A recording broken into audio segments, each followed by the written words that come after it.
اپنے کپڑے بدلتے ہو, لیکن آخری بار اپنی روح کو کب صاف کیا تھا؟ آخری بار سچے دل سے توبہ کب کی تھی؟ آخری بار تنہائی میں بیٹھ کر اپنے گناہوں کے لیے کب روئے تھے؟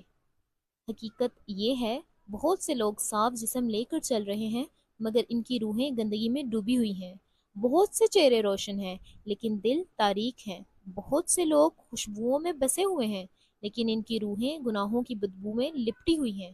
حسد روح کو کھا جاتا ہے، تکبر روح کو سیاہ کر دیتا ہے، جھوٹ روح کو زخمی کر دیتا ہے، غیبت روح کو بدبودار کر دیتی ہے، نافرمانی روح کو بیمار کر دیتی ہے، اور سب سے خطرناک بیماری غفلت ہے۔ وہ غفلت جو انسان کو اپنی روح کا حال ہی بھلا دیتی ہے۔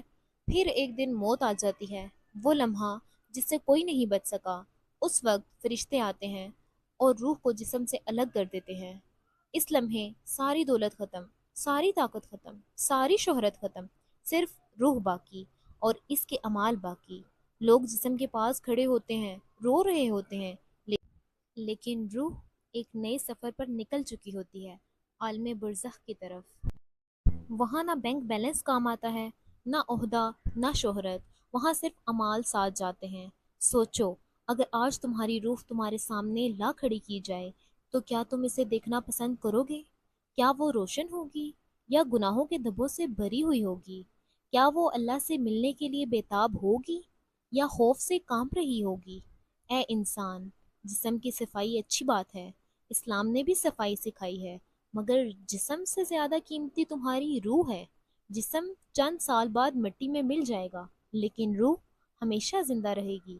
اس لیے جسم کے آئینے کے سامنے کھڑے ہونے سے پہلے روح کے آئینے کے سامنے بھی کھڑے ہو جاؤ۔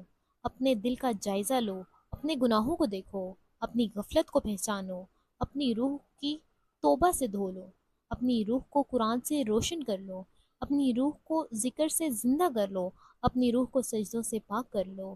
اس سے پہلے کہ لوگ تمہارے جسم کو غسل دیں، اپنی روح کو خود پاک کر لو۔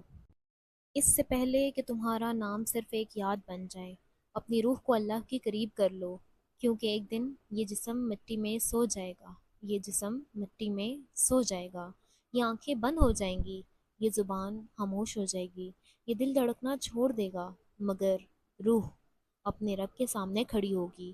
اور اس دن سب سے اہم سوال یہ نہیں ہوگا کہ تمہارا جسم کتنا خوبصورت ہے، بلکہ یہ ہوگا کہ کیا تمہاری روح خوبصورت ہے اور کیا وہ اپنے رب سے ملنے کے لیے تیار تھی؟ اگر آپ کو ویڈیو پسند آئی ہے تو سفید دل کا ایموجی لازمی کمنٹ میں سینڈ کریں۔ Thank you.